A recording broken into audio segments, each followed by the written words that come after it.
ನಮಸ್ಕಾರ ಸ್ನೇಹಿತರೆ. ಇವತ್ತು ನಿಮಗೆ ಒಂದು ಒಳ್ಳೆ ಇಂಪಾರ್ಟೆಂಟ್ ವಿಷಯನ ತಿಳಿಸ್ಕೊಡ್ತೀನಿ. ಸಹಜವಾಗೇ ಎಲ್ಲರಿಗೂ ಒಂದು ಆಸೆ ಇರುತ್ತೆ, ಅಂದರೆ ತಮ್ಮ ಲೈಫ್ ಪಾರ್ಟ್ನರ್ ಸುಂದರವಾಗಿರಬೇಕು ಅನ್ನೋದು. ಜಾತಕದಲ್ಲಿ ಅದನ್ನು ಕಂಡುಹಿಡಿಬೋದಾ? ಜಾತಕದಲ್ಲಿ ನಿಜವಾಗ್ಲೂ ಆ ಸೀಕ್ರೆಟ್ ಇದೆಯಾ? 100% ಇದೆ. ಏನಂದರೆ ಜಾತಕದಲ್ಲಿ ಬರೀ ನಾವು ಗುಣ ನೋಡೋದು, ಇಲ್ಲ ಮದುವೆ ಆಗುತ್ತೋ ಇಲ್ವೋ ಅನ್ನೋ ನೋಡೋದಲ್ಲ. ಅದು 100% ಹೇಗಿರ್ತಾರೆ ಪ್ರತಿಯೊಂದು ಜಾತಕ ಎಕ್ಸ್ಪ್ಲೈನ್ ಮಾಡುತ್ತೆ. ಎಲ್ಲರಿಗೂ ಅವ್ರ ಲೈಫ್ ಪಾರ್ಟ್ನರ್ಸ್ ತುಂಬ ಬ್ಯೂಟಿಫುಲ್ ಆಗಿರಬೇಕು ಅನ್ನೋ ಸಹಜವಾದ ಆಸೆ ಇರುತ್ತೆ.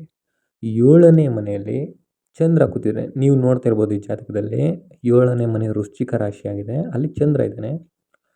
ಯಾವತ್ತು ಜಲರಾಶಿಗಳು 7ನೇಲಿ ಬಂದರೆ ಅಥವಾ ಜಲತತ್ವಗಳನ್ನು ಸೂಚಿಸೋ ಅಂಥ ಗ್ರಹಗಳು 7ನೇ ಮನೆಯಲ್ಲಿ ಬಂದರೆ ಅವರ ಲೈಫ್ ಪಾರ್ಟ್ನರ್ ತುಂಬ ಸುಂದರವಾಗಿರ್ತಾರೆ ಮತ್ತು ಎಮೋಷ್ನಲ್ ಆಗಿರ್ತಾರೆ. ಯಾಕಂದರೆ ಆ ಜಲರಾಶಿ ಕ್ಯಾರೆಕ್ಟರೇ ಬಂದು ಎಮೋಷ್ನಲಿಟಿ.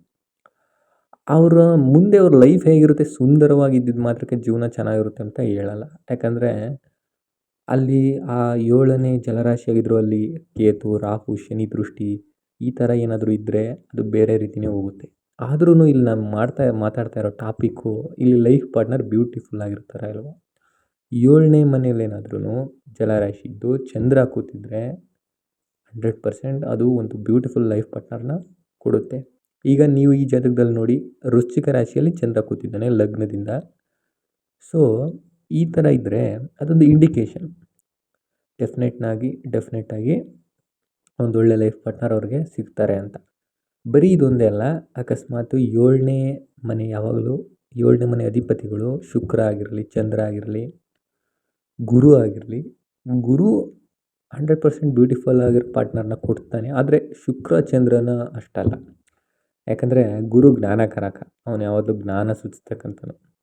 ಇಲ್ಲಿ ಚಂದ್ರ ಇರೋದ್ರಿಂದ ಡೆಫಿನೆಟಾಗಿ ನೀವು ಈ ಥರ ನಿಮ್ಮ ಜಾತಕದಲ್ಲಿದ್ದರೆ ನೀವು ನೋಡ್ಕೊಬೋದು ಅವರು ಬ್ಯೂಟಿಫುಲ್ ಆಗಿರ್ತಾರೋ ಇಲ್ವೋ ಅಂತ.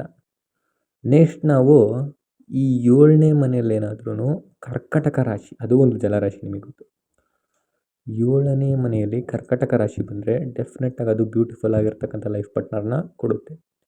ಆ ಜಲರಾಶಿಯಲ್ಲಿ ಏನಾದರೂ ಶುಕ್ರ ಅಥವಾ ಗುರು ಆ ಥರ ಗ್ರಹಗಳು ಕೂತ್ರೆ ಇನ್ನೂ ತುಂಬ ಒಳ್ಳೆಯದು. ಅದು ಒಳ್ಳೆ ಅಭಿವೃದ್ಧಿ ಆಗ್ತಕ್ಕಂಥದ್ದು, ಆಫ್ಟರ್ ಮ್ಯಾರೇಜು ಎಲ್ಲ ಶುಭ ಏನೇನು ಕಾರ್ಯಗಳು ಅವೆಲ್ಲ ನಡೀತಕ್ಕಂಥದ್ದು, ಜೀವನದಲ್ಲಿ ಸಕ್ಸಸ್ ಅನ್ನೋದನ್ನ ಕಾಣ್ತಾ ಹೋಗ್ತಾರೆ.